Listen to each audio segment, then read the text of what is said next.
You have to be willing to work in Vermont for 1 year after you're certified, because they're not doing this to be charitable. They're doing this because they have a labor shortage. So what they are saying is they will import adult learners, is what I call it, like adult professionals. They will teach you a skill. They will teach you a career. But you have to now work in Vermont, the state of Vermont, for 1 year after you're certified. If you do that, they will pay for your education.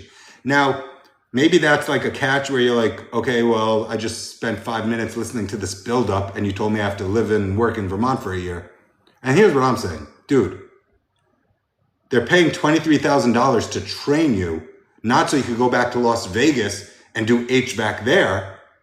They're training you in HVAC. They're training you in welding. Vicky, just shoot me a DM. I have links, and the schools can usually, like, a good school will process the application for you because you do it through the school. You don't do it through the state of Vermont. I mean, it is through the state of Vermont, but you don't just call Vermont and say, hey, I want the $23,000. You say, hey, Vermont, I want to go to Advanced Welding Institute. I've been enrolled there, I've been admitted there, and here's my paperwork.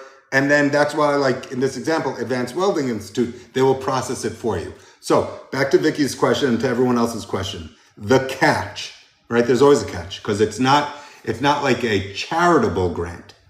The catch is Vermont is so desperate for skilled tradespeople, right? And skilled trades, what do I mean by that? Electrical, plumbing, welding, HVAC, or allied healthcare, medical assist, registered nurse, licensed practical nurse, LPN. They're so desperate for skilled tradespeople that if you're willing to go learn in a Vermont school, they will pay for that education up to $23,000. So it's not for a 4-year degree, it's for what I call trade school, career school. And then here's the catch.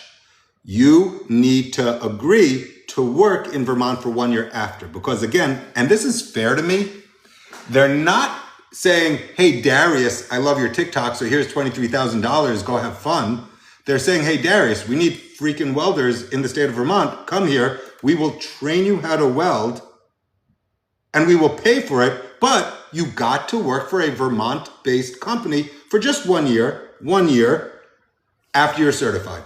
If you do that, the money is free. Now, what if you don't do that, right? Here's what's interesting. And when I tell you what the penalty is, I think you'll be like, oh, that penalty is actually kick-ass. Like it's actually a really good penalty. Here's the penalty if you don't do what Vermont wants you to do. If you pick a welding school and you go to Vermont and learn how to weld and they pay for it. So you've learned for free, you've become a certified welder for free.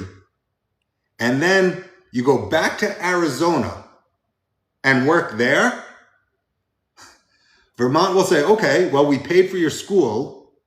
You have to pay us back, but it becomes a 0 interest rate loan. So you're not paying a penalty. You're not paying interest. Just you didn't fulfill your part of the bargain. You did not agree to work in Vermont for a year to solve their labor shortage. So you have to pay it back, but it's 0 interest. So here's the funny thing. If I started this entire TikTok live and said, hey people, I just learned a way to get a 0 interest rate loan, that alone, a 0 interest rate loan should be the topic of a entire TikTok live, right?